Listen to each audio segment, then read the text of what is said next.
A few months ago, I made a video titled The Surron Experience, and it got a lot of love from the community, and recently, Surron has stepped up their game and upgraded a lot of their e-bikes and released new ones. So in this video, I'm gonna go over what it's like to own a Surron despite owning one. Again.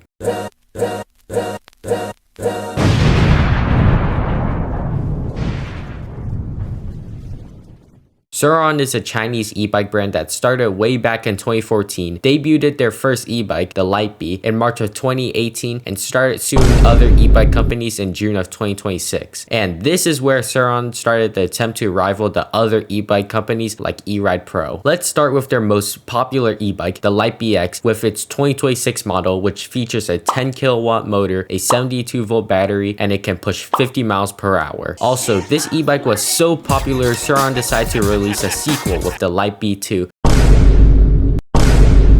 which features a 24 kilowatt motor and a 72 volt battery with a long seat that is comparable to the Ultra B. Think of the Lightbike 2 as a child of the Lightbike and the Ultra B. Speaking of Ultra Bs, this is their most popular and currently most powerful e-bike. It features a 24.5 kilowatt motor and a 74 volt battery and can push speeds of 60 miles per hour, which is basically highway speeds or school road speeds if you're drunk. The Ultra B has this beautiful frame and super good knobby tires, which are so good that people decided to buy supermotos for it. This reminds me of those people who put supermotos on the Stark Varg. It's a dirt bike. Leave knobby tires on them. Last, we have the Hyper B, the most forgotten Surron, but in my opinion, it's my favorite Surron. It has an 8 kilowatt motor and a 55 volt battery, and it's a kid version of the Ultra B. Think of the Lightbike 2 to be the teenager, the Ultra to be the parent, and the Hyper B to be its kid. It's a small pit bike, basically the same power as the RTR, but with a 55 volt battery, and is slower and has worse range. But it's nicer quality, and in my opinion, it looks better even though no mods exist for it. I mean, since we are on the topic, we could talk about the real most forgotten Surron, the Storm B, which in my opinion, I would rather choose over the Ultra for looks, but no one sells it. It had a 22.5 kilowatt motor and a 104 volt battery. But why is it not popular then? I don't know, to be honest. I'm pretty sure Surron also cut production for this e-bike, and that's sad. It could have had so much more potential, but the Ultra B came in and took all the Storm away. Get it?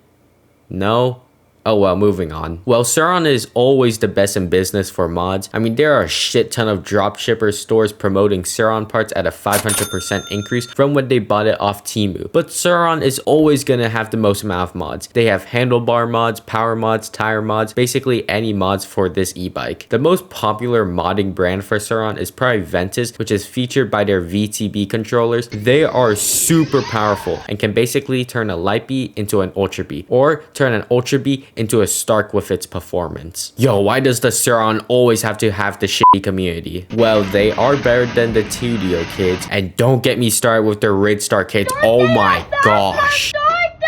But I feel like every Surron kid I have met has always been rude. Like, what the hell? You are riding an e-moto, and if you're going to be illegal on the street, at least cooperate. Comps these days pull anyone over. Like, look at me. All I did was ride on the sidewalk, then I had to check up on my e-bike, which the moto cop gave me a fucking death stare because my shit goes 38 miles per hour. But still, the Surron rider base is usually shit, but some can be respected. Like Surron Sir, which I said he doesn't ride his fucking Surron, but when he did...